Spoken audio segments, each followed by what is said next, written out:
The sound of engines woke every dog on my ranch. 3 trucks rolled through my front gate without permission. Men in bright HOA jackets jumped out carrying clipboards, cameras, and stacks of violation notices. They marched toward my barn like they owned the place. I looked out my kitchen window, saw strangers entering private property, and did what any ranch owner would do. I moved to my gun safe. Not to threaten anyone, not to start a fight, but because nobody knew who these people were or why they were charging across my land. 3 minutes later, those same HOA agents were scrambling back to their trucks in a panic. And it all started because they had made one very expensive mistake. My name is Jack Mercer. I own a cattle ranch just outside Cedar Valley. My family has worked that land for nearly 70 years. The ranch isn't fancy. No marble fountains, no gated entrances, no luxury clubhouses, just open fields, livestock, barns, and miles of fencing. Exactly the way I like it. The nearest HOA community sat almost 2 miles away. A newer development called Silver Creek Estates. Big houses, perfect lawns, strict rules. The kind of neighborhood where residents received warning letters because their mailbox color was slightly different from everyone else's. I never had a problem with them. Mostly because they had nothing to do with me. Or at least they weren't supposed to. For years, the ranch and the subdivision existed side by side.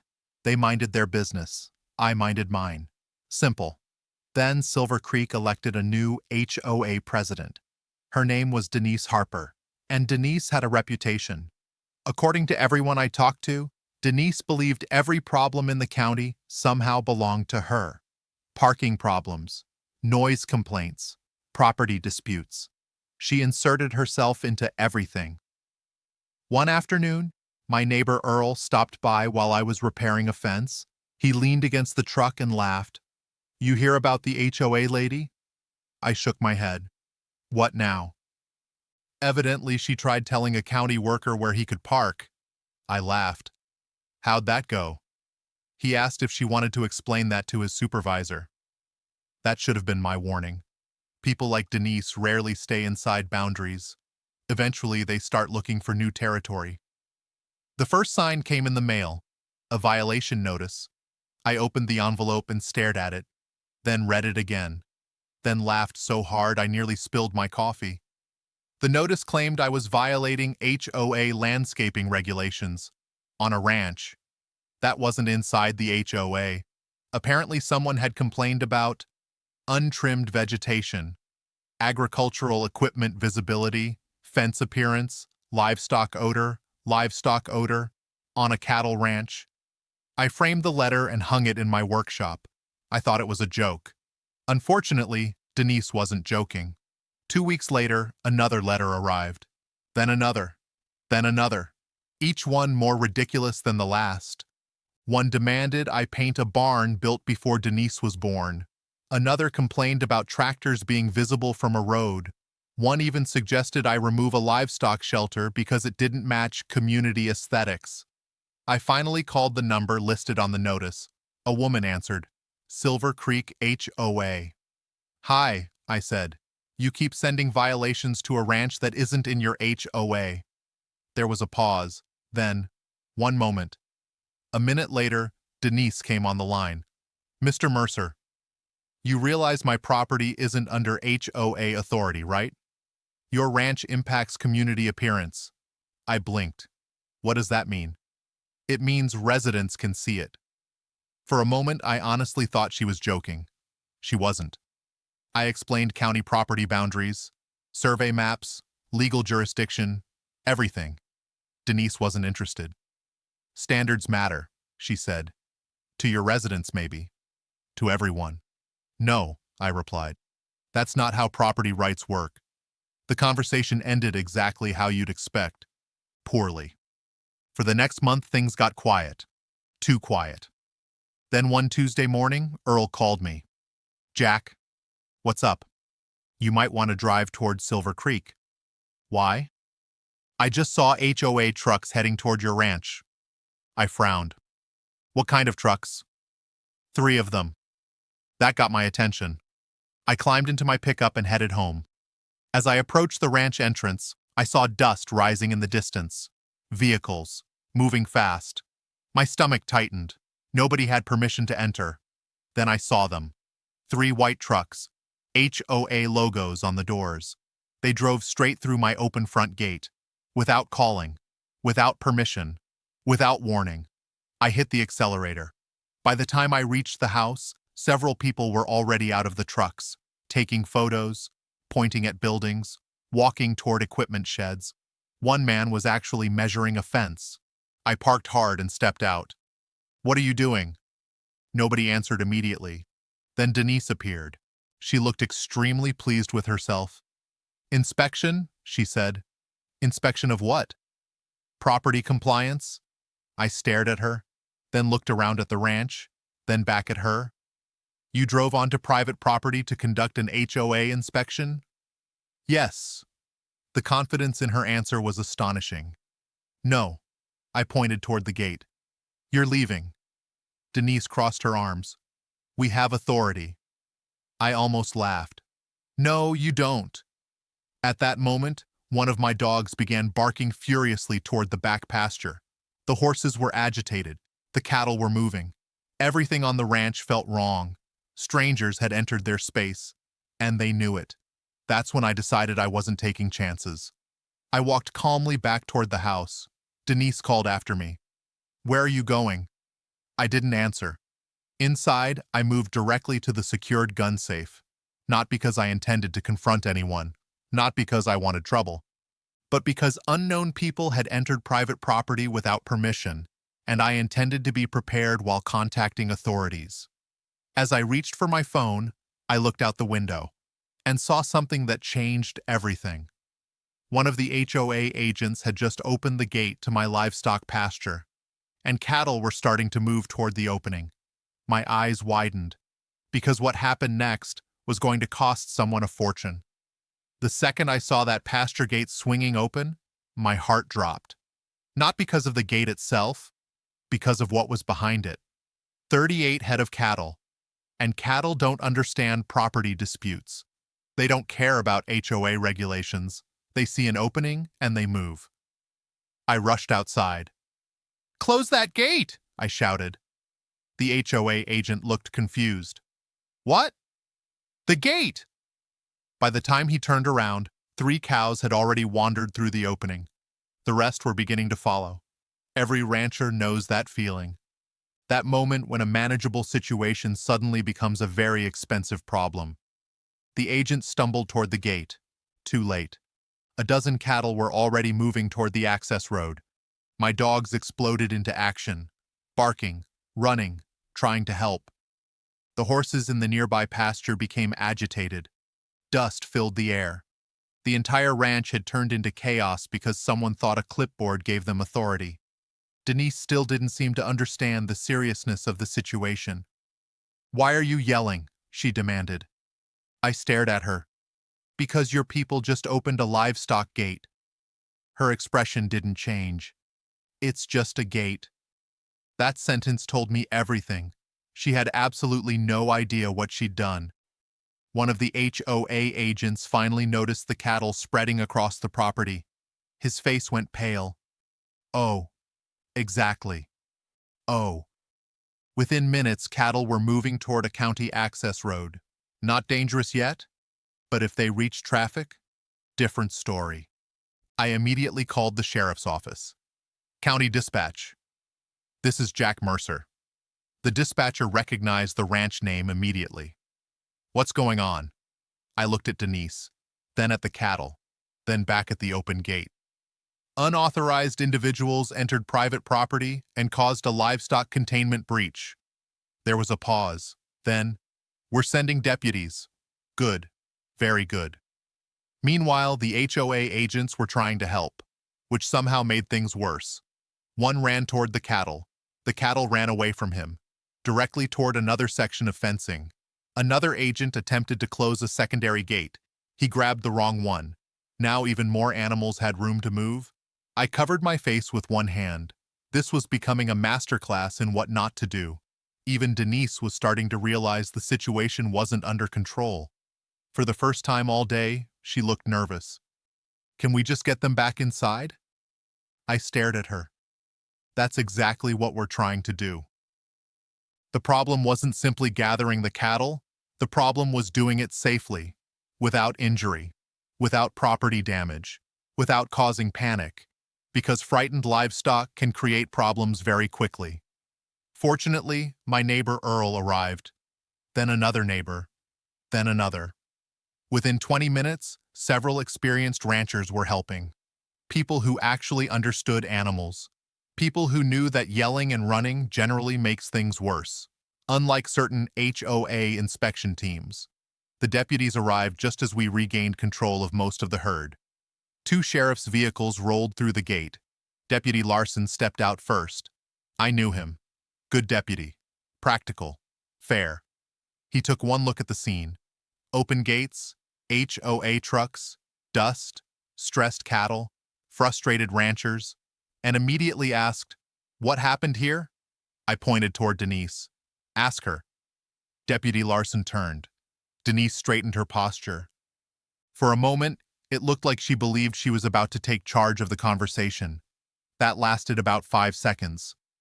"We were conducting an inspection." Larson blinked. "An inspection of what?" "The property." "Why?" "HOA compliance." The deputy looked around slowly, then looked back at her.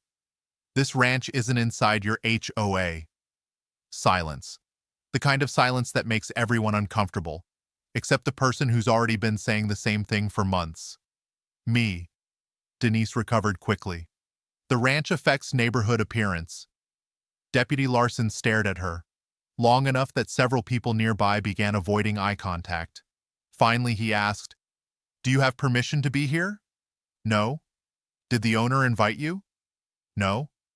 "Do you have any legal authority over this property?" No answer, because there wasn't one. The deputy wrote something in his notebook. A lot of things, actually. And that made Denise visibly nervous.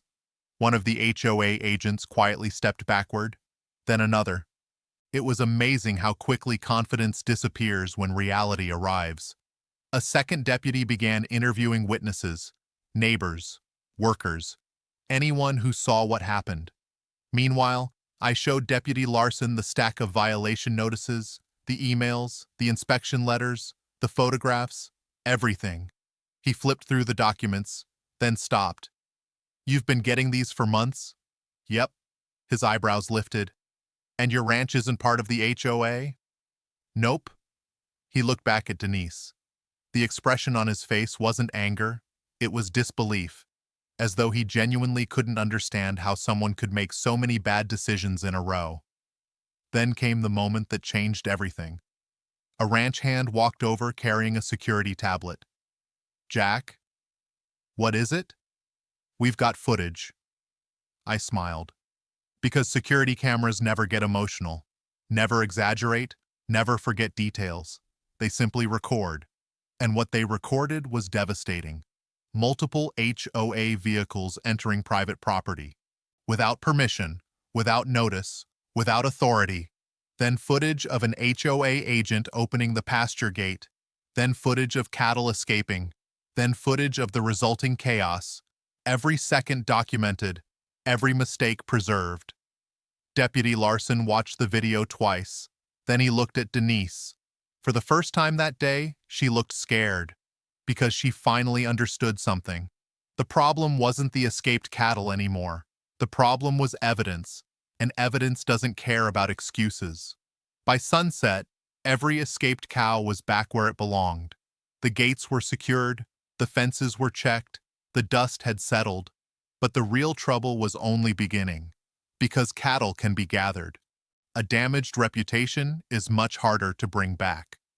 That evening, I sat on my porch with a cup of coffee and watched the last sheriff's vehicle leave the ranch. For the first time all day, everything was quiet. The dogs had settled down. The horses were calm again. The cattle were grazing peacefully as if nothing had happened. I almost envied them. They had no idea how much paperwork was about to be generated because of one HOA president. The next morning, my phone started ringing before sunrise. First a reporter, then a county official, then another reporter. Then 3 neighbors. By breakfast, the story had spread across half the county. Apparently, someone had posted videos online, several videos, from several different angles. One showed HOA trucks entering the ranch. Another showed agents wandering around taking measurements.